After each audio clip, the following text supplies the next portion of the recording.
சிங்கம் ஒரு சிங்கம் எப்போ எதுலயும் பெக்யூலியர் தான். ஒரு முறை சிங்கம் கரிச்சிச்சதுன்னா அந்த சவுண்ட்ல ஒரு 8 கிலோமீட்டருக்கு சும்மா அதிரும், எல்லா திசைகளும் அதிரும். அப்படிப்பட்ட அந்த சிங்கம் வேட்டைக்கு மட்டும்தான் வெளியில வரும், வேடிக்கை பார்க்கறதுக்கெல்லாம் வெளியில வராது.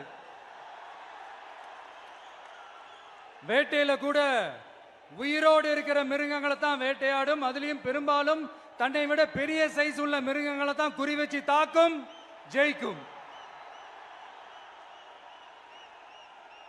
எவ்வளவு பசியில் இருந்தாலும் உயிர் இல்லாததை, கெட்டு போனதை தொட்டு கூட பார்க்காது. அப்படிப்பட்ட அந்த சிங்கம் அவ்வளவு ஈஸியா எதையும் தொடாது, தொட்டா விடாது. காட்டோட 4 பக்கமும் மார்க்கிங் மை டெரிட்டரின்னு தன்னுடைய பவுண்டரியை தானே வகுக்கும். அப்படிதான் அந்த காட்டையே தன்னோட கண்ட்ரோல்ல வச்சிருக்கும். சிங்கத்துக்கு கூட்டத்தோட இருக்கிறதுக்கும் தெரியும், தனியா இருக்கிறதுக்கும் தெரியும். அப்படியே தனியா வரணும்னு நினைச்சாலும் அஞ்சாம அலட்டிக்காம சும்மா கெத்தா தனியா வந்து அத்தனை பேருக்கும் தண்ணி காட்டும். எப்போ எதுலயும் தன்னோட தனித்தன்மையை இழக்கவே இழக்காது. Yes, a lion is always a lion.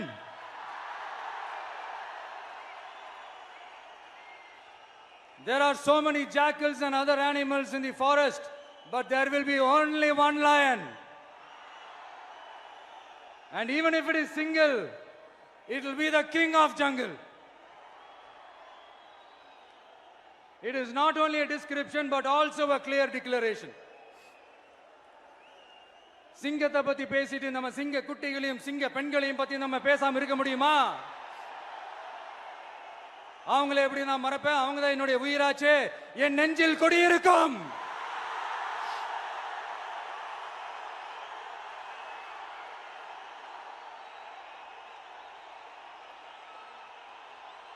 என்னுடைய தோழர்களுக்கும் தோழிகளுக்கும்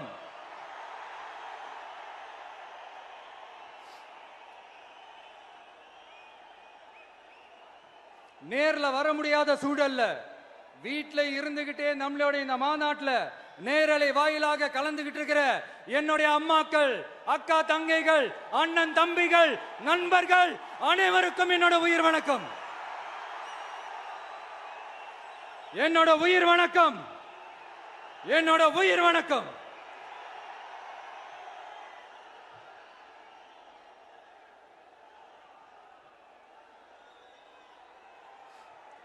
வீரம் விளையும் மாமதுரை மண்ணை வணங்குகிறேன்.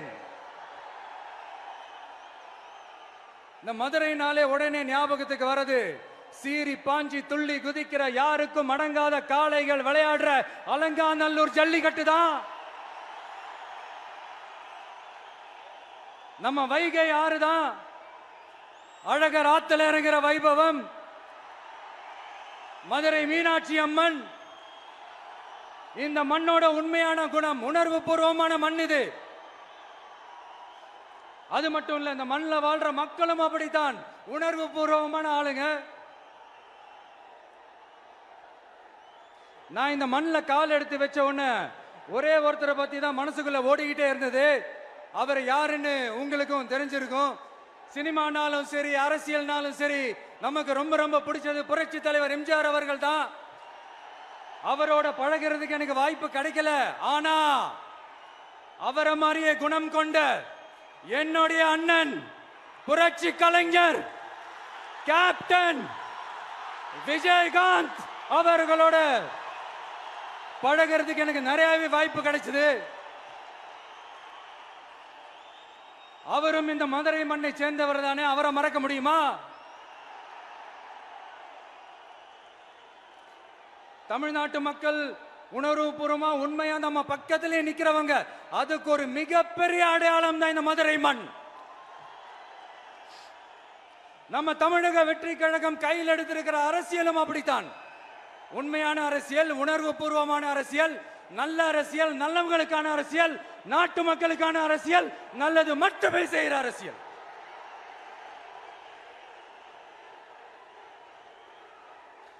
இதோ நம்மளுடைய இந்த இரண்டாவது மாநில மாநாடு வாகை சூடும் வரலாறு திரும்புகிறது. அப்படி இந்த மாநாட்டுக்கு பேர் வச்சிருக்கிறோம்.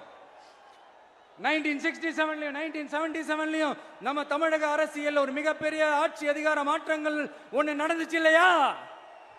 அதே மாதிரிதான் அடுத்த வருஷம் 2026ல அப்படி ஒரு வரலாறு திரும்ப போகுதுன்னு உறுதியா சொல்றதுக்கான மாநாடு தான் நம்மளோட இந்த இரண்டாவது மாநில மாநாடு. விக்கிரவாண்டி வீசாலையில் நம்மளுடைய ஃபர்ஸ்ட் மாநாடு நடத்தணும், வெற்றி கொள்கை திருவிழா. அதுக்கப்புறமே நீங்க பார்த்திருப்பீங்க, தமிழக அரசியல் அந்த தட்ப வெப்பத்தையே மாத்தினுச்சு. நமக்கு எதிராக எத்தனை குரல்கள். ஆனா உங்களுக்கு தான் நம்மளை பத்தி நல்லா தெரியுமே, எந்த குரலையும் காதலையே போட்டுக்காம மக்களோட குரலை மட்டுமே கேட்டுக்கிட்டு நமக்கு எதிராக வர அத்தனை கூக்குரல்களையும் சின்னதா ஒரு சிரிப்போடவே கடந்து வந்திருக்கிறோம். அது இல்லாம நம்ம மாநாட்டில் ஒலிக்கிற இந்த குரல் இந்த ஒற்றை தமிழ் மகனோட குரல் மட்டுமல்ல, ஒட்டுமொத்த தமிழ்நாட்டு மக்களுடைய குரல். தமிழ்நாட்டில் இருக்கிற ஒவ்வொரு வீட்டில இருந்தும் ஒலிக்கிற குரல், ஒட்டுமொத்த உலகெங்கும் வாழும் ஒவ்வொரு தமிழ் வீட்டிலிருந்தும் எழும் குரல். இந்த சினிமா என்கிற மாபெரும் கலை ஆயுதத்தின் வாயிலாக சாதி, மதம், இனம், பாலினம், மொழி கடந்து இந்த நாட்டின் மூளை முடுக்கெங்கும் ரசிகர்களாக இருந்து தோழர்களாக நம்மோடு பயணிக்க துவங்கியுள்ள அனைவரோடும் இணைந்த ஒவ்வொரு மனிதருக்காகவும் ஒலிக்கிற உரிமை குரல். மாநில உரிமைக்காக, பெண் உரிமைக்காக, சமூக நீதிக்காக, சமநீதிக்காக, மதச்சார்பின்மைக்காக உண்மையா ஒலிக்கிற குரல். அதனால் இந்த குரலுக்கு எதிராக இன்னும் இன்னும் எத்தனை குரல்கள் வந்தாலும் ஓங்கி ஒலிக்குமே தவிர ஒரு நாளும் ஓயவே ஓயாது. Yes, it is an unstoppable voice, an unstoppable force.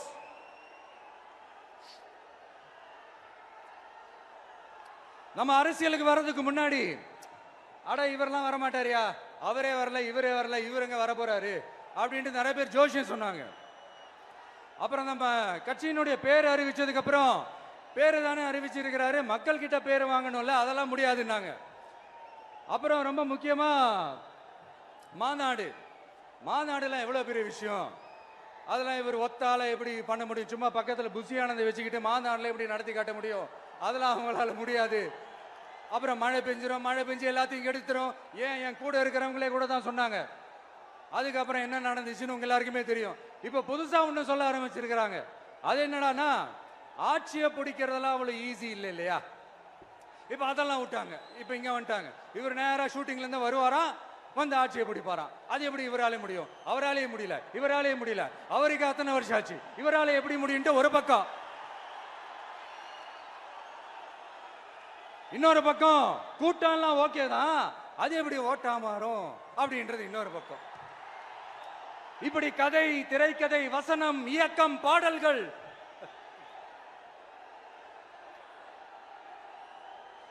அதனால இந்த அரசியல் ஆய்வாளர்களுக்கு நான் சொல்றதெல்லாம் ஒன்னேதான், நல்லா கேட்டுக்கங்க. இந்த விஜய் ஏதோ இந்த பல லட்சம் பேர் கூடுற கூட்டத்தில் மட்டுமே இருக்கிறாரு அப்படின்னு மட்டும் தப்பு கணக்கு போட்டாதீங்க. ஏன்னா நம்மளுடைய இந்த கூட்டம் வெறும் ஓட்டா மட்டும் இல்லைங்க, வரப்போற தேர்தலில் மக்கள் விரோத ஆட்சியாளர்களுக்கு நாம வைக்க போற வேட்டா, நம்மளை கோட்டைக்கு அனுப்ப போற ரூட்டா இருக்க போதுன்னு சீக்கிரமாவே தெரிஞ்சுப்பீங்க. ஏன்னா கோடிக்கணக்கானவங்களோட ஹார்ட்லயும் வீட்லயும் ஏற்கனவே ஆல்ரெடி உயிரா, உணர்வா, உறவா இருக்கிறோம். நம்மளுடைய கனெக்ட் எல்லாம் வெறும் மக்களோட மட்டும்தான். நாம யாருன்னு அவங்களுக்கு தெரியும், அவங்க யாருன்னு நமக்கு தெரியும். நாமளும் நம்ம மக்களும் எப்படி இருக்கிறோம்னு எதிரிங்களுக்கு நல்லாவே தெரியும். இருந்தாலும் இந்த விஜய் எதுக்குப்பா வந்திருக்கிறாரு, இவர் என்ன புதுசா என்ன திட்டம்லாம் சொல்லிட்டாரு அப்படின்னு வேற நிறைய கேள்விகள். இந்த சொல்றேன் தெரிஞ்சுக்கங்க. பெண் குழந்தைகள், பெண்கள் மற்றும் வயசானவங்களோட பாதுகாப்புல தான் நம்ம பிரையாரிட்டியே. அடுத்து இளைஞர்கள், உழவர்கள், உழைப்பாளர்கள், நெசவாளர்கள், மீனவர்கள், ஆதரவற்ற முதியோர்கள், மாற்றுத்திறனாளிகள், மூன்றாம் பால் இனத்தவர்கள்னு இன்னும் யாருக்கெல்லாம் கவர்மெண்டோட ஒரு ஸ்பெஷல் அட்டென்ஷன் தேவையோ அவங்க எல்லாருக்குமான ஒரு கவர்மெண்ட் அமைக்கிறது தான் நம்ம இலக்கே. நான் ஏற்கனவே சொன்னது தான் இங்க நான் திரும்பவும் சொல்றேன். நம்மளுடைய இந்த தமிழக வெற்றி கழகம் ஏதோ அரசியல் ஆதாயத்துக்காக தொடங்கப்பட்ட கட்சியெல்லாம் கிடையாதுங்க. கொள்கை கோட்பாடுகளோடு தந்தை பெரியார், பெருந்தலைவர் காமராஜர், அண்ணல் அம்பேத்கர், வீரமங்க வேலு நாச்சியார், மக்கள் சேவகர் அஞ்சலை அம்மாள், நம்மளுடைய 5 கொள்கை தலைவர்களோட வழிகாட்டுதல்களோடு தொடங்கப்பட்ட கட்சி. நம்ம ஸ்டாண்ட்ல நாம எப்பவுமே ஸ்ட்ராங்கா தாங்க இருக்கிறோம். அதுல எந்த மாற்றத்துக்கோ எந்த சமரசத்துக்கோ துளி கூட இடமில்லை. நம்மளுடைய ஒரே கொள்கை எதிரி பாஜக தான். நம்மளுடைய ஒரே அரசியல் எதிரி திமுக தான். எப்படி? நம்மளுடைய ஒரே கொள்கை எதிரி, நம்மளுடைய ஒரே அரசியல் எதிரி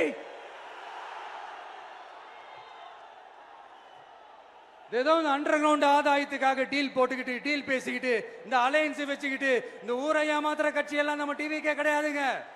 யாருக்காகவும் எதுக்காகவும் எந்த பயமும் கிடையாது. மாபெரும் பெண்கள் சக்தி நம்மளோட இருக்கிறாங்க. மாபெரும் இளைஞர்கள் சக்தி நம்மளோட இருக்கிறாங்க. ஒட்டுமொத்த தமிழ்நாட்டு மக்களுடைய சக்தி நம்மளோட நிக்கிறாங்க. அப்படி இருக்கும்போது இந்தியாவில் இருக்கிற எல்லா ஸ்டேட்லயும் வாழ்ற நம்ம தமிழ் நெஞ்சங்கள் மட்டும் இல்ல, உலகம் பூரா 100க்கும் மேலான நாடுகள்ல வாழ்ற நம்ம தாய் தமிழ் உறவுகள் எல்லாருமே என்ன விஜய் தளபதி விஜய் இல்லனா விஜய் தளபதி இப்படி சொந்தம் கொண்டாடுற கோடிக்கணக்கானவங்களோட அன்பு மாசியும் நம்மளோட இருக்கும்போது, இவங்க எல்லாருமே நம்மளோட நிற்கும் போது எதுக்குங்க இந்த பாசிச பாஜகவோட நேரடி கூட்டணியோ இல்ல மறைமுக கூட்டணியோ உறவு வச்சுக்க? நாம என்ன உலகமாக ஊழல் கட்சி? என்ன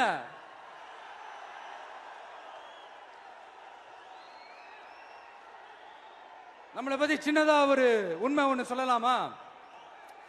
என்னடா இவர் வாயால இப்படி சொல்றாருன்ட்டு யாரும் தவறா நினைச்சுக்க வேணாம். ஏன்னா இது ஒரு விதத்துல ஒரு ஃபேக்டும் கூட. அதனாலதான் நான் சொல்லணும்னு ஆசைப்படுறேன். நம்ம யார் தெரியும்ல?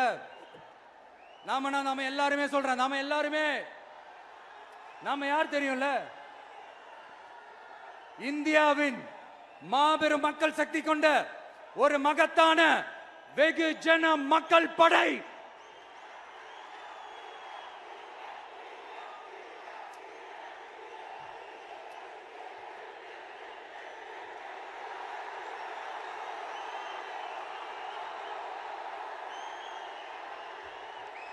அதனால நம்ம தலைமையில நாம் அமைக்க போற இந்த உண்மையான மக்களாட்சிக்கான அச்சாரமாக மாபெரும் மக்கள் சக்தியே அணி அணியாக நம்மளோட திரண்டு நிக்கிறப்போ இந்த அடிமை கூட்டணியில சேர வேண்டிய அவசியம் நமக்கு இருக்குங்க.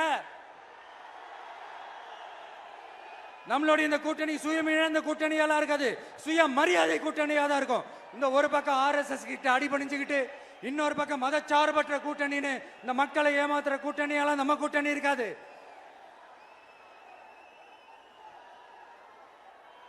நான் இப்பவும் சொல்றேன், நம்மளை நம்பி வர்றவங்களுக்கு ஆட்சியிலும் அதிகாரத்திலும் உறுதியாக பங்களிப்பு செய்யப்படும்.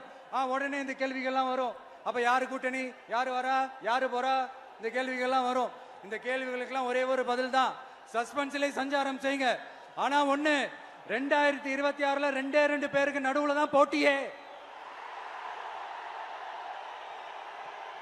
ஒன்னு டிவிகே, இன்னொன்னு டிஎம்கே. இந்த போட்டி எப்படி இருக்க போதுன்னா, இந்த அலையன்ஸை வச்சு எப்படியாவது நம்ம தப்பிச்சிடலாம். என்ன இந்த பழைய இந்த மேத்தமேட்டிக்ஸ் அரித்மேட்டிக்ஸ் இதெல்லாம் வச்சு எப்படியாவது நம்ம தப்பிச்சிடலாம் அப்படின்னு நினைக்கிறவங்களோட அந்த கனவு ஒரு நாளும் மைப்படாது. சரி, இப்ப நம்ம வேற ஒரு ஏரியாவுக்கு ஒண்ணு வருவோம். எதிர்காலம் வரும், என் கடமை வரும், இந்த கூட்டத்தின் ஆட்டத்தை ஒழிப்பேன்.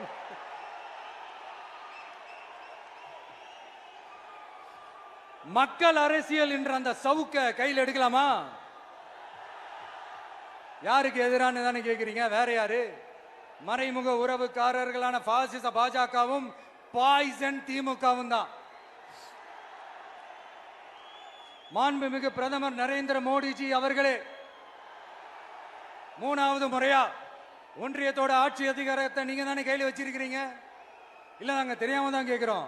நீங்க ஆட்சிக்கு வந்தது ஒட்டுமொத்த மக்களுக்கும் நல்லது செய்யவா, இல்ல நம்மளுடைய இந்த இஸ்லாமிய நண்பர்களுக்கும் இஸ்லாமிய தோழர்களுக்கும் எதிராக சதி செய்யவா? மக்களுக்கு உங்ககிட்ட கேட்கறதுக்குன்னு ஏராளமான கேள்விகள் இருக்குது. அதனால அவங்க சார்பா அவங்கள ஒருத்தனா அவங்களோட ஒரு உண்மையான ஒரு பிரதிநிதியா உங்ககிட்ட சில கேள்விகள் கேட்கணும். மிஸ்டர் பிரைம் மினிஸ்டர் அவர்களே, நம்ம தமிழ்நாட்டு மீனவர்கள் கிட்டத்தட்ட ஒரு 800 பேருக்கு மேல இலங்கை கடற்படையால தாக்கி அழிக்கப்பட்டிருக்கிறாங்க. அதை கண்டிக்கிறதுக்காக உங்களை பெருசா எதுவும் செய்ய சொல்லல, சின்னதா ஒண்ணே ஒண்ணு மட்டும் செஞ்சு கொடுங்க. இனிமேலாச்சும் எங்களுடைய மீனவர்கள் பாதுகாப்பா இருக்கிறதுக்காக இந்த கச்சத்தீவை இலங்கை கிட்ட இருந்து மீட்டு கொடுத்துருங்க, அது போதும். உங்களுடைய இந்த முரட்டு பிடிவாதத்தால நீங்க நடத்துற இந்த நீட்டு தேர்வு, அதனால இங்க என்னென்ன நடக்குதுன்னு சொல்றதுக்கே மனசு வலிக்குது. அதனால அந்த நீட்டு தேர்வு தேவையில்லைன்னு அறிவிச்சிருங்க, அது போதும். செய்வீர்களா திரு நரேந்திரபாய் தாமோதர் மோடிஜி அவர்களே? எங்களுக்கு என்னென்ன தேவையோ என்னென்ன நல்லதோ அதெல்லாம் செய்ய மாட்டேங்கிறீங்க. ஆனா ஆட்சி அதிகாரத்தை மட்டும் கையில வச்சுக்கிட்டு மக்களை ஏமாத்த நேரடியாக ஒரு பாசிச பாஜக அடிமை கூட்டணி ஒண்ணு. அடுத்து உங்களோட இந்த மைனாரிட்டி ஆட்சியை ஓட்டுறதுக்காக மறைமுகமாக RSS அடிமை குடும்பம்னு இன்னொரு கூட்டணி. இப்படி மக்கள் சக்தியே இல்லாத இந்த ஊழல் கட்சிகளை மிரட்டி அடிபணிய வச்சு 2029 வரைக்கும் சொகுசு பயணம் போயிடலாம்னு திட்டம் தீட்டி வச்சிருக்கிறீங்க. அதானே ஜி? என்ன ஜி? ஒண்ணு மட்டும் சொல்றேன், தெரிஞ்சுக்கங்க. என்னதான் நீங்க இந்த நேரடி மறைமுக கூட்டணி குட்டிகரணம் போட்டாலும் தாமரை இலையில தண்ணியே ஒட்டாது. தமிழக மக்கள் மட்டும் எப்படி ஒட்டுவாங்க?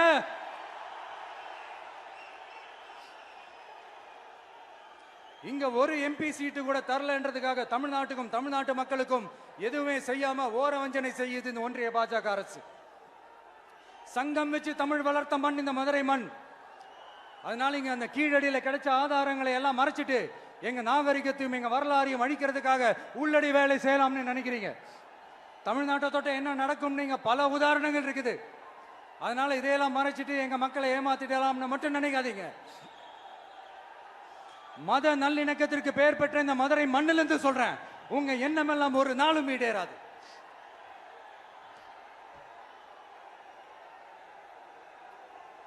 எம்ஜிஆர்னா யார் தெரியும்ல? அவர் மாஸ்னா என்னன்னு தெரியும்ல? அவர் உயிரோடு இருக்கிற வரைக்கும் அந்த சிஎம் சீட்டை பத்தி ஒருத்தராலையும் நினைச்சு கூட பார்க்க முடியல, கனவு கூட காண முடியல. எப்படியாவது அந்த சிஎம் சீட்டை என்கிட்ட கொடுத்துருங்க, என் நண்பர் எம்ஜிஆர் திரும்ப வந்ததுக்கு அப்புறம் நான் திருப்பி கொடுத்துறேன்னு தன்னோட எதிரியை கூட மக்கள் கிட்ட கெஞ்ச வச்சவர் எம்ஜிஆர். எப்படி கெஞ்ச வச்சவர்? அதனால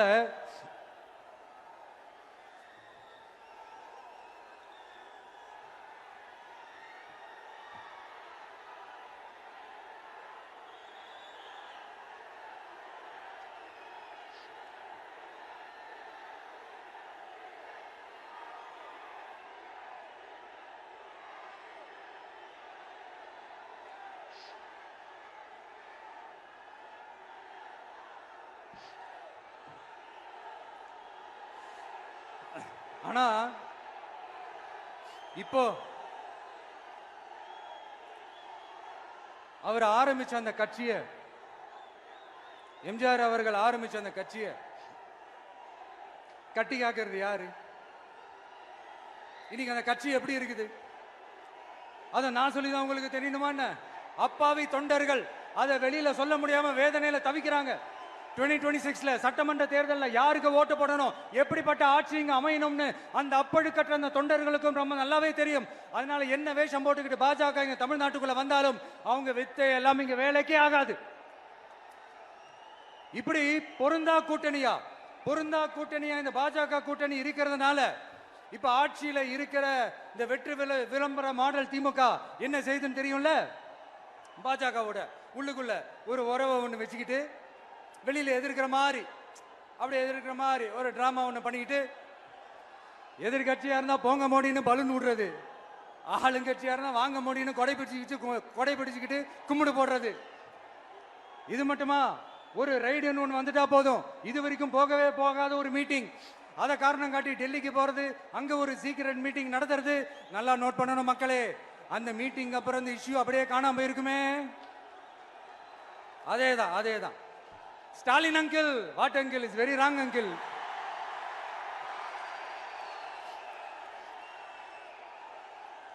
இப்படி தமிழ்நாட்டில் இப்ப நடக்கிற இந்த ஆட்சியினுடைய லட்சணத்தை பார்த்துக்கிட்டு நாம எப்படி சும்மா இருக்க முடியும்? ஒரு தவறு செய்தால், அதை தெரிந்து செய்தால், அவர் கபட நாடக மு.க. ஸ்டாலின் அங்கிளாகவே இருந்தாலும், அங்கிள் உங்களுக்கு மனசாட்சின்னு ஒன்று இருந்துச்சுன்னா நாங்க கேட்கிற கேள்விகளுக்கு மட்டும் கொஞ்சம் பதில் சொல்லுங்க அங்கிள். நீங்க நடத்துற இந்த ஆட்சியில நேர்மை இருக்கா? நியாயம் இருக்கா? ஊழல் இல்லாம இருக்கா? சட்டம் ஒழுங்கு சரியா இருக்கா? பெண்களுக்கு பாதுகாப்பு இருக்கா? பொதுமக்களுக்கு பாதுகாப்பு இருக்கா? இயற்கை வளங்களுக்கு பாதுகாப்பு இருக்கா? சொல்லுங்க மை டியர் அங்கிள், சொல்லுங்க. டாஸ்மாக்ல மட்டுமே இது வரைக்கும் 1000 கோடிக்கு மேல ஊழல்னு சொல்றாங்க. அதுல மட்டுமா தப்பு நடக்குது? வேற எதுல தான் நடக்கல? உலகத்திலே மிஸ்டர் கிளீன் ரெக்கார்ட்ஸ் எல்லாம் உங்களுக்கும் உங்க கூட இருக்கிறவங்களுக்கும் மட்டும்தான் அங்கிள் கொடுக்கணும். இதை பார்த்து வாயே இல்லாத ஊரு கூட வயிறு வலிக்கு சிரிக்குது. பெண்களுக்கு 1000 ரூபாய் கொடுத்துட்டீங்கன்னா போதுமா அங்கிள்? அப்படியே அது மூடி மறைச்சிடலான்னு பாக்குறீங்களா? படிக்கிற இடத்துல, வேலைக்கு போற இடத்துல, வெளியில போற இடத்துலன்னு அவங்களுக்கு பாதுகாப்பே இல்லைன்னு ஒட்டுமொத்த பெண் பிள்ளைங்களும் பெண்களும் கதறாங்க. அந்த கதறல் சத்தம் ஏதாவது உங்க காதுல கேக்குதா அங்கிள்? இதுல வேற உங்க அப்பான்னு கூப்பிடுறாங்கன்னு வேற சொல்றீங்க. What is this uncle? Is very very wrong uncle, is very very wrong. பெண்களுக்கு மட்டுமா பொய் வாக்குறுதி கொடுத்து ஏமாத்துறீங்க? அரசு ஊழியர்கள், ஆசிரியர்களை ஏமாத்துறீங்க, விவசாயிகளை ஏமாத்துறீங்க, பரந்தூர்ல பாதிப்பே வராதுன்னு சொல்லி ஏமாத்துறீங்க, மீனவர்களை ஏமாத்துறீங்க, போதைப் பொருள் கலாச்சாரத்தை ஒழிக்காம ஏமாத்துறீங்க. ஐயோ ஐயோ ஐயோ, very very வஸ்ட் uncle, very very வஸ்ட். எப்படி கேட்டாலும் இவங்க கிட்ட இருந்து எந்த பதிலும் வரப்போறதில்லை. ஏன்னா இருந்தா தானே. இப்ப ஆட்சியில இருக்கிற நம்மளுடைய அங்கிள் பதில் சொல்றது இருக்கட்டும். மக்களை நீங்க சொல்லுங்க, நீங்க உண்மையை சொல்லுங்க. செய்வோம் செய்வோம் செய்வோம் செய்வோம்னு சொன்னாங்களே, சொன்னதெல்லாம் செஞ்சாங்களா? உங்களை தான் கேக்குறேன், சொன்னதெல்லாம் செஞ்சாங்களா? சத்தமா சத்தமா மை டியர் அங்கிள், கேக்குதா? மக்களோட சத்தம் கேக்குதா? இது வெறும் சாதாரணமான முழக்கம் தான். கூடிய சீக்கிரம் மக்களை போய் சந்திக்க போறேன், அவங்களோட மனசு விட்டு பேச போறேன். அதுக்கப்புறம் இந்த சாதாரணமான முழக்கம் இடி முழக்கமா மாறும். அத்தோட நிக்காது. அந்த இடி முழக்கம் தமிழ்நாட்டோட போர் முழக்கமா மாறும். அந்த போர் முழக்கம் உங்களை ஒரு நிமிஷம் கூட தூங்க விடாது. நடக்குதா இல்லையான்னு பாருங்க. என்னடா இவன் இவ்வளவு ஸ்ட்ராங்கா சொல்றானேன்னு பாக்குறீங்களா? எல்லாரும் கட்சி ஆரம்பிச்சதுக்கு அப்புறம் தான் ஒவ்வொரு வீட்டுக்குள்ளேயும் போறதுக்கு ட்ரை பண்ணுவாங்க. ஆனா நாங்க அப்படி இல்லை. ஒவ்வொரு வீட்டுக்குள்ளேயும் போனதுக்கு அப்புறம் தான் கட்சியாவே ஆரம்பிச்சிருக்கிறோம்.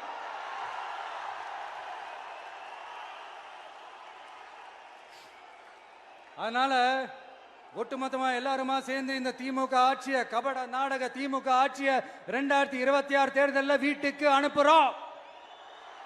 வீட்டுக்கு அனுப்புறோம். என்ன நண்பா, சரிதானே? என்ன நண்பி, செய்வீர்கள் தானே? இப்போ உங்களுக்கு சின்னதா ஒரு சர்ப்ரைஸ்.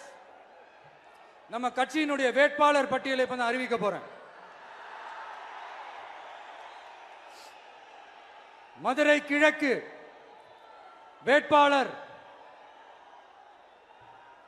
விஜய்.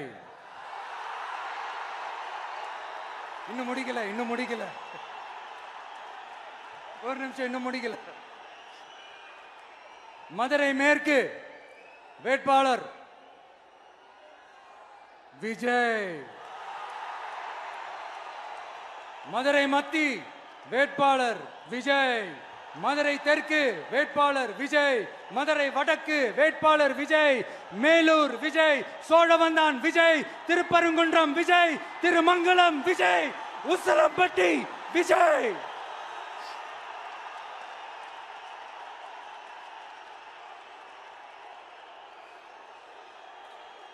என்னடா எல்லா தொகுதியிலையும் ஒரே வேட்பாளர்னு பாக்குறீங்களா? 234 தொகுதியிலையும் இந்த விஜய் தான், அதாவது உங்க விஜய் தான் உங்க சின்னம். இன்னும் சிம்பிளா சொல்லணும்னா உங்க வீட்டில் இருக்கிற ஒருத்தர் தான் வேட்பாளரா நிக்க போறாங்க. அந்த வேட்பாளரும் நானும் வேறு வேறு இல்லை. நீங்க அவருக்கு ஓட்டு போட்டீங்கன்னா எனக்கு ஓட்டு போட்ட மாதிரி, இந்த முகத்துக்காக நீங்க ஓட்டு போட்டீங்கன்னா உங்க வீட்டில் இருக்கிற உங்களுடைய வேட்பாளர் ஜெயிச்ச மாதிரி. என்னடா இவர் ஏதோ ஓவரா சொல்றாருன்னு நினைக்க வேணாம். பிராக்டிக்கலா அப்படிதான் இருக்கும், அப்படிதான் இருக்கணும். நீங்களும் அப்படிதான் நினைப்பீங்கன்னு நான் நம்புறேன். ஏன்னா இது நம்மளை விட நம்ம எதிரிங்களுக்கு இன்னும் நல்லாவே தெரியும். அதனால எல்லாம் இந்த அதிகார பலம் எல்லாத்தையும் தூக்கிட்டு வந்துருவாங்க. வரட்டும், பாத்துக்கலாம். TVK will take it, TVK will meet it, TVK will compete with it and TVK will conquer it, TVK will conquer it.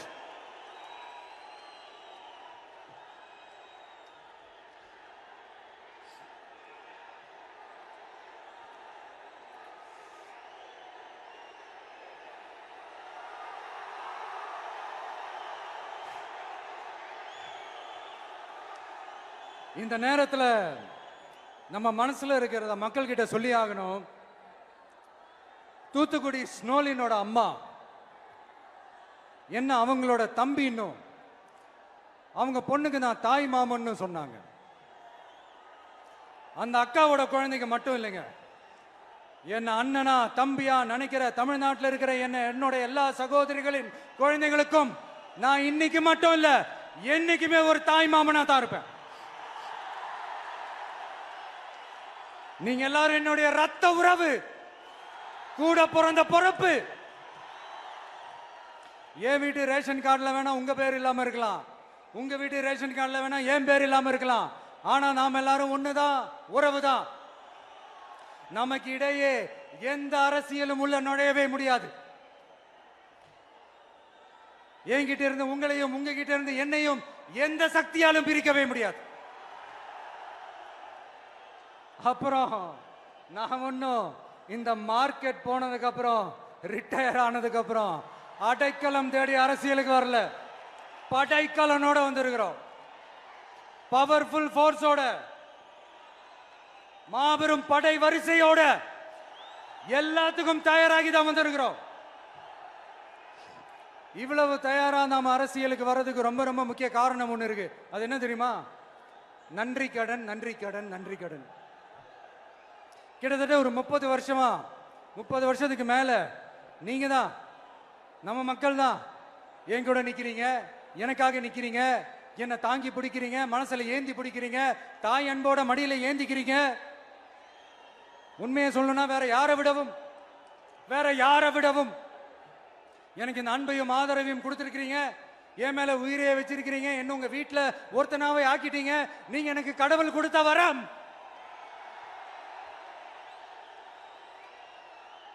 உலகம் பூரா நமக்காக நம்ம கூட நிக்கிற நம்ம மக்களை நான் எப்படி மறப்பேன்? நான் என் லைஃப்ல ரொம்ப உயிரா நினைக்கிறதே பெண்களை, குழந்தைங்களை, இளைஞர்களை, உழைக்கிற மக்களை தான். இவங்க தான் நம்மளோட வகைரா. இதை பார்த்துதான் நம்மளோட எதிரிகளுக்கு பத்தி எரியுது. அதுக்காக நாம் என்ன செய்ய முடியும்? அதனால நம்ம உறவுகளை, சொந்தத்தை, வகைராவை யாருக்காகவும் எதுக்காகவும் விட்டு கொடுக்க முடியாது இல்லையா? Here at this moment among this August gathering, I want to open my heart and say I enjoy people, I respect people, I worship people.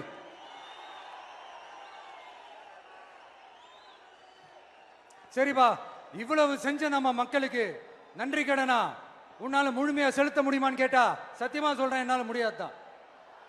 இன்னும் எத்தனை ஜென்மம் எடுத்தாலும் அந்த நன்றி கடனை என்னால தீர்க்கவே முடியாது. அப்புறம் என்ன மானாவுக்கடா நீ வந்திருக்க தானே கேக்குறீங்க? மைண்ட் வாய்ஸ் கேட்ட மாதிரி இருந்தது. வாழ்நாள் முழுக்க நம்ம மக்களுக்காக ஆதரவா துணையா நிக்கிறத தவிர, அவங்களுக்காக உழைக்கிறத தவிர எனக்கு வேற எந்த எண்ணமும் இல்லை. எனக்கு இப்ப வேற வேலையும் இல்லை. இனிமே எனக்கு இதான் என் வேலையே, என் கடன் இனி என் மக்களுக்கு பணி செய்து கிடப்பதே. இப்படியா ஹார்ட் டு ஹார்ட் யதார்த்தமா பேசிய பழகிட்டோம். இதுக்கு மேலேயும் எனக்கும் மக்களுக்கும் இடையே இருக்கிற அந்த உறவை பத்தி நான் பேச ஆரம்பிச்சேன்னா ஒரு மாதிரி எமோஷனல் ஆகிடுவேன். அப்புறம் அதை கண்ட்ரோல் பண்றது ரொம்ப கஷ்டம். அதனால என்ன மனசார நேசிக்கிற நம்ம மக்களுக்கு ஒன்னே ஒன்று சொல்றேன். இந்த விஜய் உங்க விஜய், உங்களுக்கான விஜய், உங்களுக்காக மட்டுமே இருக்கிற விஜய். உங்க கூட நிக்க, உங்களுக்காக நிக்க, உண்மையா நிக்க, உணர்வோட நிக்க, உறுதியா நிக்க, உங்க கூட பேச, உங்களுக்காக பேச, உண்மையா பேச, உணர்வோட பேச, உறுதியா பேச, உங்களுக்காக சேவை செய்ய உங்க விஜய் நான் வர.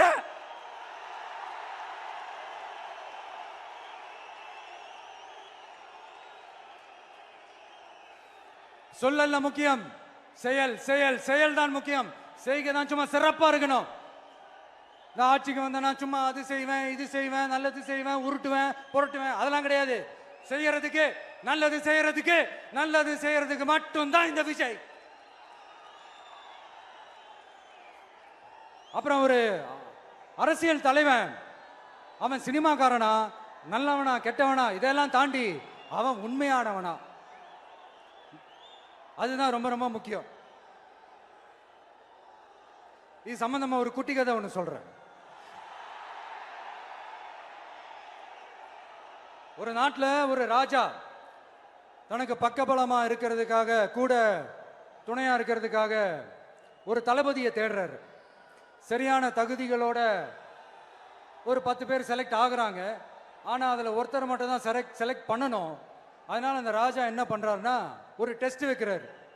அந்த 10 பேர் கையிலையும் விதை நெல்லை கொடுத்து இதை நல்லா வளர்த்து கொண்டு வாங்க, ஒரு 3 மாசம் கழிச்சு வாங்கன்னு சொல்லி அனுப்பி வச்சிடுறாரு. 3 மாசம் கழிச்சு வரும்போது அதுல ஒருத்தர் ஆளு உயரத்துக்கு வளர்த்திருந்தாரு, ஒருத்தர் தோல் உயரத்துக்கு வளர்த்திருந்தாரு. அதுல ஒரு 9 பேரும் நல்லா வளர்த்து கொண்டு வந்திருந்தாங்க. ஒருத்தர் மட்டும் வெறும் தொட்டியோடவே வந்தாரு. என்னன்னு கேட்டதுக்கு, நானும் தண்ணி ஊத்தி ஊத்தி பாக்குறேன், உரம் வச்சு வச்சு பாக்குறேன், வளரவே மாட்டேங்குது ராஜா, என்ன பண்றதுன்னு தெரியலன்னு சொன்னதுக்கு ராஜா அவரை கட்டி அணைச்சிக்கிட்டு, இனிமே நீதான் என்னுடைய தளபதி, எல்லா அதிகாரமும் உனக்கு தான் சொன்னாரு. ஏன்னா அந்த 10 பேர் கையிலையும் ராஜா கொடுத்தது அவித்த விதை நெல், அது முளைக்கவே முளைக்காது. அந்த 9 திருட்டு பயலும் என்ன பண்ணிருக்காங்கன்னா வேற விதை நெல்ல வாங்கி அதை வளர்த்துட்டு ராஜாவையும் மக்களையும் ஏமாத்திருக்கிறாங்க. ஆனா இவர் மட்டும் உண்மையை போட்டு உடைச்சிட்டார். அதனால ஒரு நாட்டுக்கு திறமை எந்த அளவுக்கு முக்கியமோ அந்த அளவுக்கு உண்மையும் நேர்மையும் முக்கியம். இப்போ நீங்க எல்லாரும் தான் அந்த ராஜா. நீங்க தேர்ந்தெடுக்க போற அந்த தளபதி